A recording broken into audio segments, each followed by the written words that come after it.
this is a moment for reimagining learning. Generative AI kind of jumped us forward 20 years faster. There's this assumption that every student is going to use it to cheat. The most power happens when the AI works with the student. Can teachers handle VR? Can teachers handle AI? Yeah. Like, absolutely. I have 100% of teachers opting in to our program. You can go to ancient Rome, you could talk to Caesar, you could talk to Cleopatra. The kids in school today are growing up into a world that's incredibly fast-paced and it's complex. The technology is here, the pedagogy is here, the teacher training is here. We just now need to put our heads down and execute. The year is 2023. And so much has changed in the last 50 when it comes to technology. We have smartphones that fit in our pockets. We have the world's knowledge accessible to anyone with an internet connection. And we even have tools now that summarize incredibly complex concepts in the voices of our favorite fictional characters. But now, reflect on the state of the classroom, the very forum where we raise the next generation. How has that evolved in the same time period? Despite so many children already using these cutting-edge technologies like AI, XR, and gaming outside the classroom, interestingly enough, they haven't really made their way in. And in this episode, we explore why that is, especially given the learning loss that we saw prior to and during COVID, and how these technologies might actually help us radically upgrade the classroom of the future. This episode was actually recorded live at the Aspen Ideas Festival, which I got to attend for the first time ever recently, and I was joined by 4 unique guests. We had Sal Khan, founder of Khan Academy, which recently unveiled Khanmigo, an AI-powered tutor. We also had Anurupa Ganguly. She is the founder of PrismsVR, which is using VR to better teach our children math and science concepts through spatial reasoning and abstraction. We also had Allison Matthews, head of Minecraft Education, who's tailoring the most popular game in the world to empower and teach young people skills like coding or even active citizenship. And finally, we had Romy Drucker, director of the education program at the Walton Family Foundation, who has a bird's eye view into the challenges and opportunities in the space. Honestly, I wish I grew up in an era where these technologies were at my fingertips. So let's not squander this opportunity, and let's dive in. As a reminder, the content here is for informational purposes only, should not be taken as legal, business, tax, or investment advice, or be used to evaluate any investment or security, and is not directed at any investors or potential investors in any A16Z fund. Please note that A16Z and its affiliates may also maintain investments in the companies discussed in this podcast. For more details, including a link to our investments, please see a16z.com/disclosures.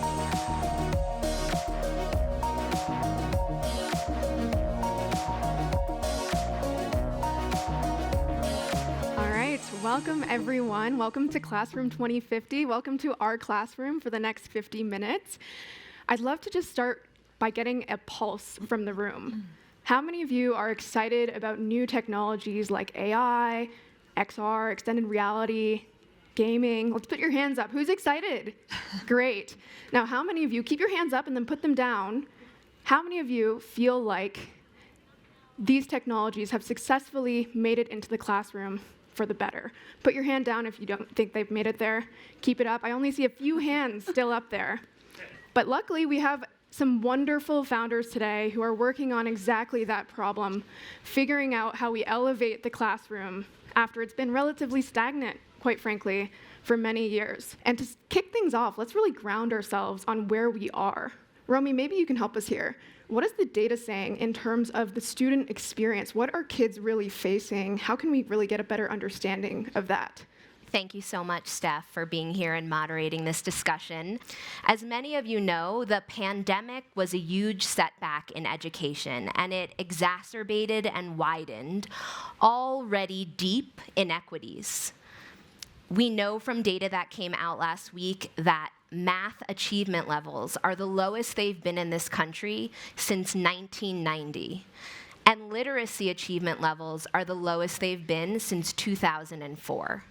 And the pandemic erased 2 decades of progress that we had made in education through a variety of different change initiatives.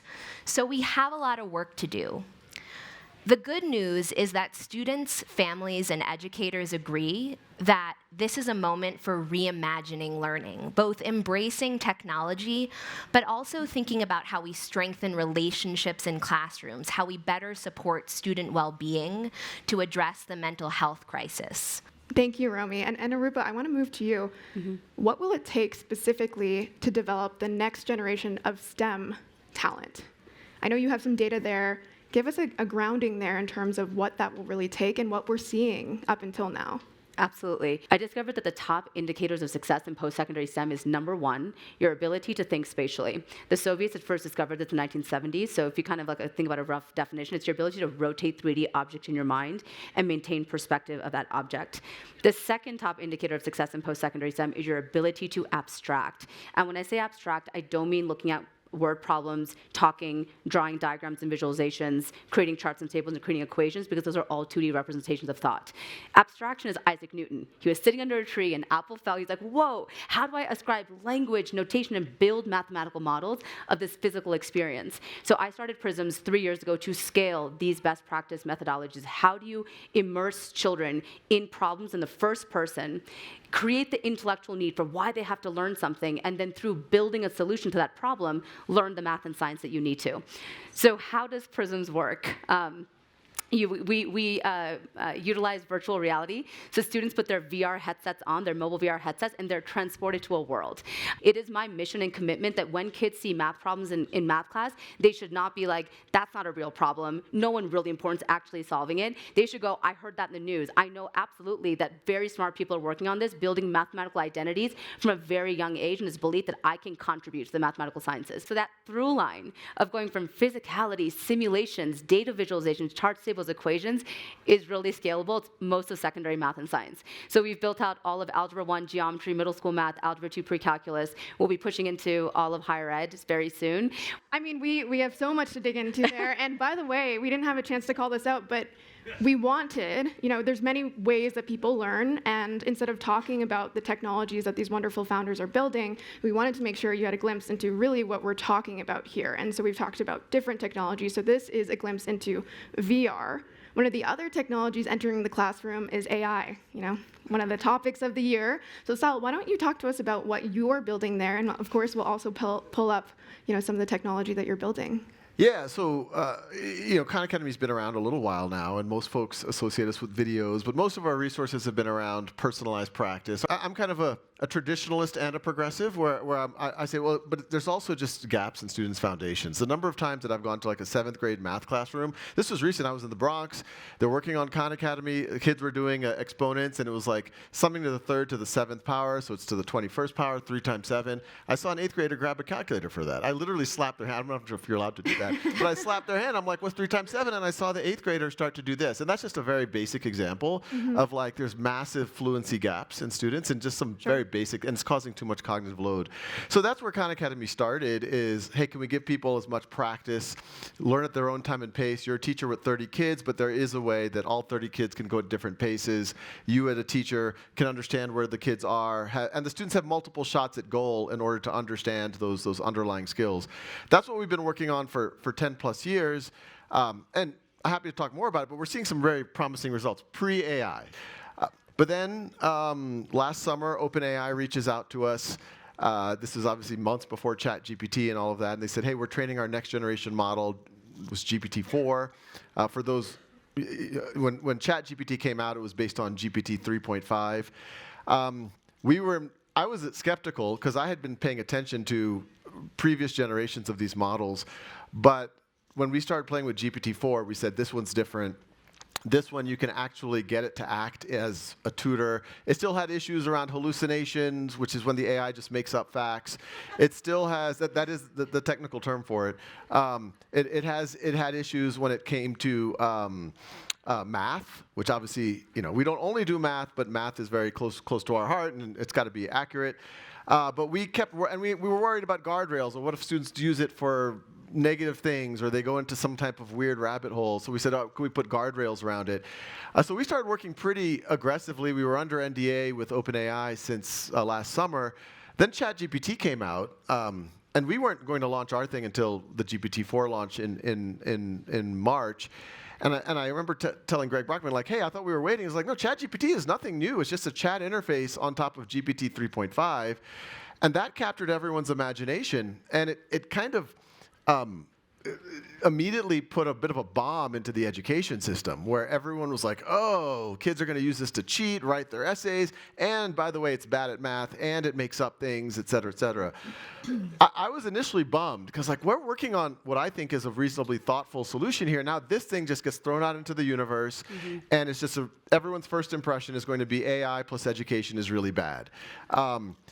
In hindsight, I actually think that was a blessing, because what it did is it forced people to grapple with some real things. When we first saw GPT-4, months before ChatGPT, we were like, oh yeah, people are going to be able to use this to write essays. People are going to be able to use this to do college essays, do their homework, et cetera. How do we mitigate these risks? But the fact that ChatGPT, within a month or two, 40% of teachers were using this very imperfect tool for themselves for things like lesson planning, and students were already using it, but it was forcing the issue on the education. Most of ed tech is, things are okay, maybe we could use technology to make it better, but this was like, wow, things just got broken. Maybe we need to do something to make it better. So we launched our implementation, which we call Conmigo.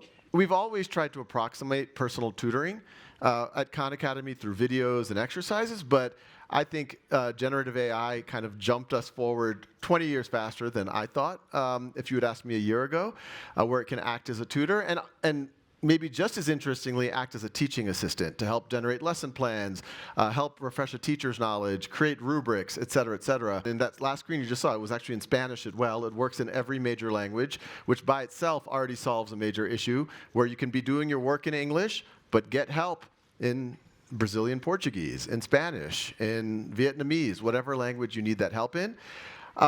It does not cheat. If you ask the student, if you ask Conmigo, hey, tell me the answer, it will not tell you the answer, but say I'm your tutor, it'll act Socratic and say, well, what do you think is the next step? We've done a bunch. Unless y'all want to, I won't go into all the details, but it's substantially better, I won't say perfect, but substantially better at math than what you would get just out of the box with GPT-4. We have a second artificial intelligence. Well, all conversations are monitorable by parents and teachers, which we thought was an important guardrail.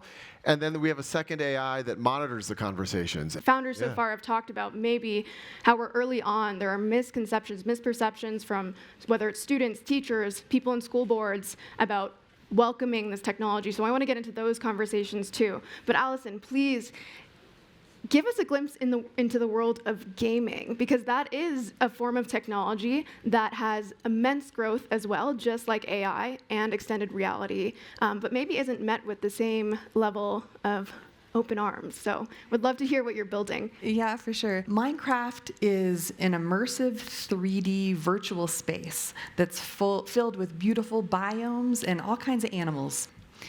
So, Minecraft education.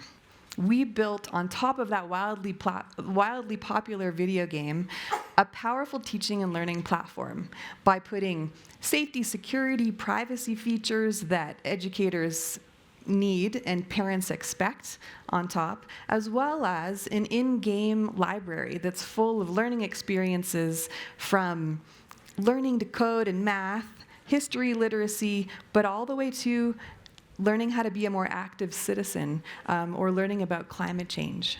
We know, and maybe you do too, that video games are one of the most powerful ways to engage a person in a deeply engaging, deeply immersive experience. And it lights up intrinsic motivation. Intrinsic motivation is just that desire to keep trying, to go deeper, to learn more, because you love it, you're having fun, you're passionate about it. Amazing. Anurupa, I'm going to go to you next with these misconceptions, partially because Anurupa is actually a previous educator herself. And so tell us a little bit more about maybe the way that people view the introduction of these technologies, whether it be VR, but also AI, also gaming, and where maybe some of those assumptions may be misplaced. Yeah, I think a common misconception is that technology is going to replace the pedagogy, and it's not. Pedagogy is pedagogy, and so what the tech will allow you to do is it will scale that. So in the case of Prisms, you are building an elementary school building in India that creates a shaded region, you're building a satellite that does X, Y, Z, and to do that thing, you have to learn ratios. You have to apply linear functions. And so what I've learned is that instead of talking about the technology, talk about the learning design. And when you're focused on the learning design, whether it's a powerful AGI tool or game design, or in my case, spatial computing, that is just fueling a way of teaching and learning. And when you project it in that manner, nobody pushes back. Like, I have 100% of teachers opting in to our program. And that would be, that might seem like, are you sure, Anurupa? Like, everyone's a little bit afraid of VR. And no, because in my deck, you don't see VR anywhere. So that's the first thing that I would say is a key misconception, is it's not about the technology. The technology powers the learning design. And the second thing that I would say was it is then therefore incumbent upon those who are building learning solutions to over-index on training teachers in the pedagogy and not the tech. We focus too much time on, let me teach you about like how to utilize this hardware. No, we're gonna spend 30 seconds on that because you're actually very smart and you know how to do it. You just need to kind of have that confidence. And we're gonna spend the market share of the time on lesson study, intellectual preparation, job-embedded coaching. How do you get learning outcomes? So I would say kind of that's where my mind to in terms of the main misconceptions. And the bow that I would tie on that is there's been this feeling and perception that school systems are regressive and they're somehow contra to progress. When you show them how it's standards aligned, how you teach bell to bell in a 50-minute instructional episode, how you prepare for it, you're not going to get any pushback. It's just kind of showing them how you go from point A to point B. Sal, maybe you can comment on that. You already touched on some ideas where, there's this assumption that with AI in the classroom, every student is going to use it to cheat. They're never going to learn again, because why would they, right? They've got this assistant who can do it for them. So maybe just speak to that directly. What are you seeing in terms of maybe the reality, or what can be designed to maybe construe that reality? Yeah, I think ChatGPT has forced folks into one of two modes. Either have some assignments where you just say, use whatever help you want, and now I have a higher and that's reasonable because we now use it in the workplace, et cetera. There's another mode, even without technology. Everyone said, okay, well, I guess we're gonna have to do more in-class proctoring now, things like that. I think both of those are probably part of the mix. We think actually the most power happens when the AI works with the student. So like in a couple of months, we're going to be launching something. We're going to initially do it for college essays, which is a whole other. This is the first college admission cycle in the ChatGPT era. That's so true. It's going to be very interesting. But we've created activities where it can interview the student and help surface things that would make for good college essays. So brainstorm with the student, not for the student. A modality where you can write an essay of any kind, and then ask for feedback from the AI, and not just on, we've all seen technologies that can help with your grammar and things like that. But once again, not just tell you this is how to write it grammatically correct, but say, hey, look at your verb tense again. Like, once again, act like a tutor. But now with generative AI, especially with GPT-4, it can really go into the argument that you're making, and how do you make it more emotive, and how do you really make it an excellent paper. And what's interesting about that is when you work with the AI and all of the interactions are logged, a teacher can actually not just introspect on the final outcome, they can introspect on the process.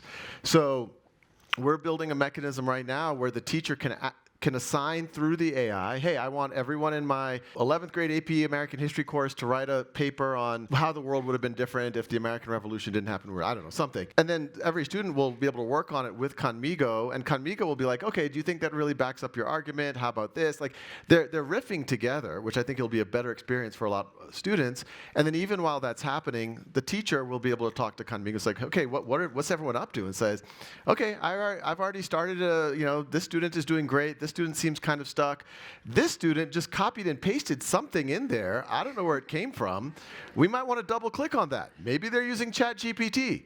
And I think then all of a sudden, you've kind of addressed this issue where now the artificial intelligence, not only do you not have to worry about policing it in the same way, it can help students write better. It can give teachers better feedback. A lot of mastery learning is multiple shots at goal. If you're at a certain level, 80%, you should try again. You should be able to do writing, but writing, it's very hard to get feedback. But now the AI can give multiple rounds and then also give the teacher first pass of like, based on the rubric we created together, I'd give the student a 4 out of 5 on that dimension, a 5 out of 5 on that dimension. So I think that's probably where we're going to go. By the way, this isn't crazy. I did a year of exchange in Sweden, and they have a totally different grading system, including you can submit an assignment and you can pass or fail, and if you fail, they tell you what to change. They tell you how to get better. So this is not like completely, grown out of AI and totally new. These concepts do exist elsewhere. We've been doing that in our lab school with humans, but it's more resource intensive. Yeah. Exactly. Allison, actually, that dovetails perfectly into this idea that if we are introducing these technologies, what is the future of a teacher or teachers in general? How does that role evolve? And then also, if you have time, I'd love to just hear your take on how people view gaming, because that's a very interesting topic on its own. Yeah, so Minecraft education is now in 119 countries, and we've got millions of players every month, and a big focus of the team is on connecting with educators so we can understand what are the problems that they're trying to solve. And one of them is similar to what Sal was talking about, in that in any given classroom, you're going to have a full range of readiness for whatever the course material is that's being covered. And so what teachers really need is a tool that enables differentiated learning. So a way that someone who totally understands the content can take it further, and someone who's it's new to them, they haven't understood this before, just start to get familiar with the material. And to your question of the role of the teacher, because the game supports, we've got scaffolded learning experiences in the game, which means if you're stuck, if you don't know Minecraft, or if you don't really understand the lesson, we've got little things built into the lessons that can help give you tips or clues on how to move forward. So students can be self-directed in that way, which frees the teacher up to actually work with the students who need more attention, or to challenge the students who are racing ahead. So that's one. I wanted to point out one other thing for teachers, because we've had a lot of teachers, especially early on, tell us, okay, this is the kids love this game. Why would I bring this into the classroom? I'm going to lose control immediately. They all understand it better than I do. So yes, this is true. And none of us as adults will ever understand Minecraft as well as the average 8-year-old. That's just a fact. And so what that requires is a mindset shift, right? The kids in school today are growing up into a world that's incredibly fast-paced, and it's complex. So they need mindset that's going to enable them to be successful in a world that's changing rapidly. So they need to build a growth mindset. They need to build leadership skills, collaboration, communication skills, and these are sort of those higher order things that can be achieved through playing a game, and the teacher has the ability to generate some of these conversations in the classroom about, tell me why you did that in the game. Help me understand your thought process that made you go destroy that other student's work in the game. Let's have a conversation about digital citizenship and the fact that, what we do in a virtual world creates feelings in the real world. And this is something that, it's really important for all young people and adults, frankly, to learn, how can we be better citizens in the world. So just sort of an example of taking things to the next level. I love that. All right, so Romy, how can the many folks from different backgrounds who have different associations with the classroom, how can they get involved? How can they really help us bring these technologies or this innovation into the classroom? Yeah, I love this conversation, and I think you're hearing a couple of consistent themes about learning in the future. One is the importance of agency and personalization. When we think about, and you heard this from all of our speakers, the kinds of experiences that are going to help young people find their purpose, help them navigate this increasingly complex world, they need to feel a sense of ownership over their education, and they need to feel excited about learning. We released new research last week with Gallup, so students are telling us that they want an experience that reflects the kind of personalization, the kind of ownership, this sense that they are not just sort of in a transaction, but really building the skill sets and mindsets, as Allison said, that are going to help them be successful. The other thing that's coming up is that the pandemic really kind of changed the conversation about where learning happens. And what we experienced is that learning can happen anywhere. Obviously, it needs to happen in school because that's where students are for most of the day. And also, many parents are thinking differently about what learning looks like, learning on a continuum, different experiences that provide students with those opportunities to engage and explore. And I think Minecraft is a great example, whether it's being used in a classroom or outside of a classroom, to build on top of the skill building and the mindset building that is happening. And we know that educators and families play a huge role in that, and that, the point of adoption for these technologies is too late. So one of the things we need to be doing is incorporating early on in the R&D process, and I know this matters to everyone on the stage, educator and family perspectives when it comes to the development of these products. And I know, the speakers will have great examples of how you're facilitating that kind of inclusive R&D, but as we think about really deploying these solutions across districts, across schools, that feedback loop and strengthening that feedback loop is going to be more important than ever before. That's right. Absolutely. And Arupa, maybe you can speak to that, because maybe the group has already picked up on this, but there's a level of hardware as well with VR, right? And so you not only have to get into these classrooms, but you have to get educators, school boards to opt in to this new cost. And so how are you doing that? How are you working with these folks to not only open their aperture for the technology, but also the cost and, figuring out how you can roll this out really broadly so that if it is as game-changing as we think it can be, that everyone has access. Yeah, and I wanted to kind of piggyback on the role of the teacher.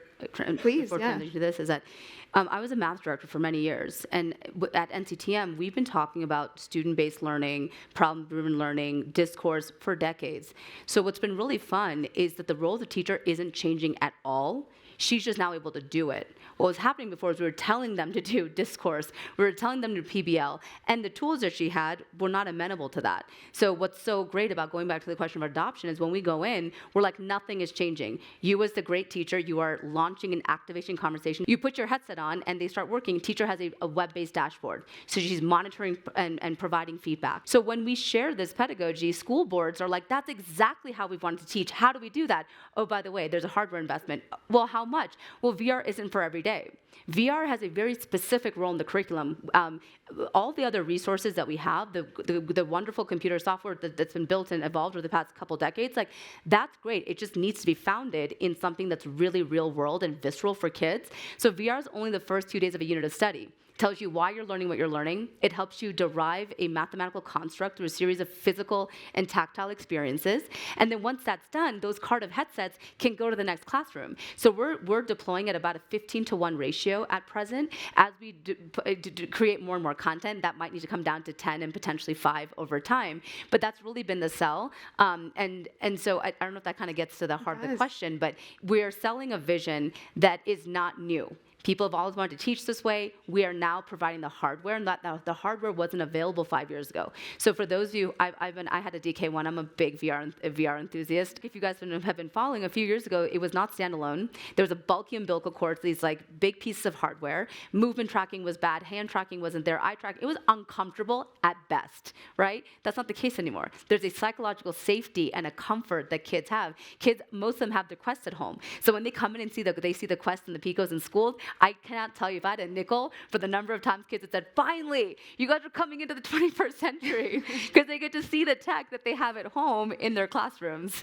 Definitely. And I want to just touch on something that you've told me directly, and you kind of touched on there, but when you are going to these schools, maybe a misconception is that, oh, teachers don't want this, but they're responding like, I've been wanting this forever, right? This is, and they're also, something that I thought was interesting that you've mentioned is they are smart.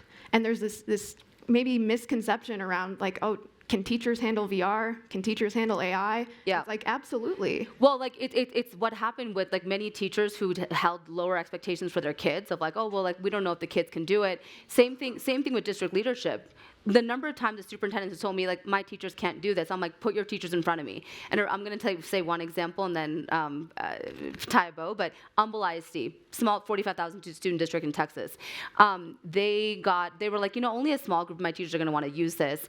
I said, okay, because I've seen this a million times happen now. So they got 90 teachers in a room. They'd only purchased for about 40 teachers. Every single teacher put their hand up and said, we want to do it. And they were texting their friends. So 170 teachers opted into a program they'd only paid for 40 teachers. And again, it's underestimating what our teachers are capable of and what they want. And as I mentioned, like kids are digital natives. So when the VR headsets come out, they're off to the races. They know the UI. So the teachers can focus on pedagogy. She doesn't have to worry about teaching them the controllers and teaching them all the kids have that. She gets to focus on the questioning, the conversation, the convergence on key mathematical notation conventions and outcomes. And we must build with that in mind, that if we make teachers the conduit for the tech, we're setting ourselves up for failure. Mm-hmm. Something you also spoke to was the why now. So Sal, I'd love to get your take on this. I mean, maybe it's a little obvious with AI because the last year has been so crazy, but at the same time, tell me a little bit more about the why now, and specifically, what might this unlock? Like, let's think a little more broadly about the next couple years and think past just like, okay, our kids will be using, a chatbot. Yeah, I mean, to Romy's opening remarks, the situation is not good. And a lot of people blame the pandemic, but it was pretty bad before the pandemic. People have looked at the NAEP results, and I think it was Detroit had 3% of kids, I think they were 8th graders who are proficient in math, 3%. And it's like, wow, the pandemic was pretty bad. Well, before the pandemic, it was 6%. So it was still pretty bad. And this is why you see things like a majority of kids in the U.S. who graduate from high school, so you're already talking about, the top, 80%, and then the subset of them that want to go to college, then now you're talking about the top 40 or 50%. A majority of them, when they get to their colleges, they don't even place into college algebra. This is the first time that mastery learning is being enforced, and their colleges say, wait, you're not even ready to learn high school math yet? You're going to take remedial math, and that has all sorts of predictive, that the kids aren't going to graduate, they're going to have debt, no degree, et cetera, et cetera. And there's even been people say, well, maybe we shouldn't make algebra a requirement. I'm like, this is like, it's really like 8th grade level algebra that that is considered a weeder class in our colleges. And that's because the average American student learns about 0.6 to 0.7 grade levels per year, which, after 12 years, you're at a 7th grade level. So that's the baseline. And so this is something that obviously we've, pre-AI, have been very focused on. And we have about 50 plus efficacy studies. I think we're the most studied platform because we're just out there. But they all say the same thing. Students put in 30 to 60 minutes a week. So not like a huge amount. They're accelerating 40, 50%. In some of our more, let's call it lab environments, we kind of run some schools. They're more like sister organizations where the students are putting closer to 30 minutes a day because they're learning at their zone of proximal development. All of these ideals that ed schools have always been teaching, the differentiated instruction, mastery learning, zone of proximal development, but teachers had no way of implementing it. We actually haven't been sharing this because we almost think that the results are outlandish. The kids are getting about 2 grade levels a year, like when you do it consistently. And so it's not just genius kids who are doing calculus in middle school. It can actually be maybe all kids. And that's at the same time that there's kids down the street who, by the time they're 19, they can't do algebra, much less calculus. And it has nothing to do with, I think, any kind of innate ability. So that's the baseline. Generative AI, there's always been this dream of, I always cite these science fiction books, Diamond Age, where they... Favorite book ever. Oh, that's your favorite? Very good. Well, you're kind of working on it, too. We're working, taking different... Where it's, a future where it's a neo-Victorian China, where there's an app for educating a member of nobility's granddaughter. It's an AI-based virtual reality app that can educate a child, and it gets pirated. It gets in the hands of these 200,000 orphan girls living in barges, and they just take over because they get such a good education. And a lot of folks in the education world have always used the name of that app in the book, which is the Young Ladies Illustrated Primer. That's kind of like the code word for the true north that I think a lot of us, everything that all of us are doing are kind of somewhat inspired by things like that. And when the generative AI capabilities, not only did it throw a bomb into how our kids are going to cheat, et cetera, so that created an urgency to figure out solutions. But it also, I think, laid out part of the Yeah. solution, which we can now get much closer to the Young Ladies Illustrated Primer. Yeah, by the way, for the educators in the audience, I would love if you could challenge your kids to come up with some positive sci-fi. We need more of that. Yeah.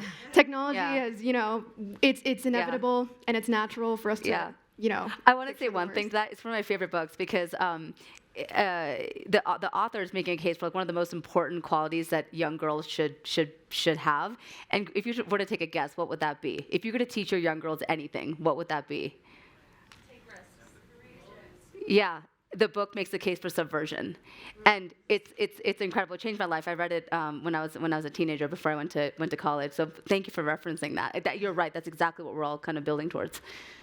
Allison, I want to. Oh, go ahead. And I'll say one last really quick thing is, we kind of focused on some of the bread and butter stuff, but like there's things you can do with the generative AI now that is, you can talk to simulations of historic characters, fictional characters, and you can only imagine it's coming very soon where it's not just chatting, you're talking, and then I think you start to merge these things with platforms like you're hearing, and it becomes completely immersive. You can go to ancient Rome, you could talk to Caesar, you could talk to Cleopatra. It's like the holodeck on Star Trek, and I honestly didn't think that was going to happen in my lifetime. I think that's going to happen in the next 5 years. 100%. And it's exciting, or I think it is. In the interest of time, we only have a few minutes left, so I'd love to just give you all the same prompt, and we'll start with you, Romy, and come back this direction. I guess just any call to action. Again, we have so many people in this audience. We have some students, we have some educators, we have a lot of parents, a lot of people that care about the classroom and perhaps how technology can play a role. And so just any call to action for people if they want to help out, if they want to learn more. Romy, I'll start with you. This North Star and really optimistic and bold vision that you hear everyone on the stage talking about, it's not a political one. We want a generation of kids to be upwardly mobile, and these are kids and families who have been trapped in generations of intergenerational poverty. And also, you hear it is not a clear path to Classroom 2050. So we have to be able to hold the optimism and hope and boldness, and also realize that there's going to be a lot of fear in the system pushing against this. So I would just come back to what I said at the beginning, which is the importance of collaboration in tackling this kind of educational change is just, we need it more than ever before. We need to be working across lines of difference. We need to be coming together around a common vision for what is possible for young people. And that's just going to take a different kind of conversation and dialogue. And as we do that, as we talk about EdTech, continuing to come back to the cultural and structural changes in education, which means just, again, continuing to think about how we organize schools, think about the choices we're giving to families, and making the job of teaching easier and more sustainable for teachers. Thank you. Allison? Okay, so from a gaming perspective, I talk to a lot of parents who are like, yeah, my kids love Minecraft. I don't know what they do in there, but I know it's really, really lots of creativity. So my call to action would be to play the game with your kids. Or if you can't play the game with your kids, sit beside them while they play. Because in Minecraft, they're like figuring out who they are as a human. Like if they're the person playing with their friends who's organizing the mission, maybe they're going to grow up to be a leader or a manager. If they're the person who's designing like this incredible castle, maybe they'll grow up to have a world in design or urban planning. Or maybe they're the person that builds all the crazy machines with redstone. So maybe they're going to be an electrical engineer, or they're going to, go into science in some way. And so it's a great way for you to get to know your kids on sort of a deeper level, and then help them see the things that maybe they don't see about themselves. Amazing. Play with all of the above. That's the best way to learn it. Yeah. And don't let fear get in the way of trying something out, because if we do that, all that's going to happen is all of our kids are going to benefit from all of this. I'm not worried about them, but then the other kids are not. And then that's just going to create a bigger divide. Thank you. Anarupa? I'll be brief. I know this panel was called the Classroom of 2050, but I actually want to be very clear. It's the Classroom of 2023. It's happening right now. Go to a school near you. All of us have deployed to hundreds of school systems. I mean, people who have been here for way longer than I have. Millions and millions of kids are using. So just wanted to end with that the technology is here, the pedagogy is here, the teacher training is here. We just now need to put our heads down and execute. And if I were to have a last word, the thing that I've seen missing in school districts, I've worked across many of them. I had very large teams. We were missing execution. And that's what everything is now there. Pieces are there. We just now need to like collaborate and execute together. Thank you. Thank you. And thank you so much, everyone, for listening. Thanks for listening to the A16Z podcast. If you like this episode, don't forget to subscribe here on YouTube to get our exclusive video content. We'll see you next time.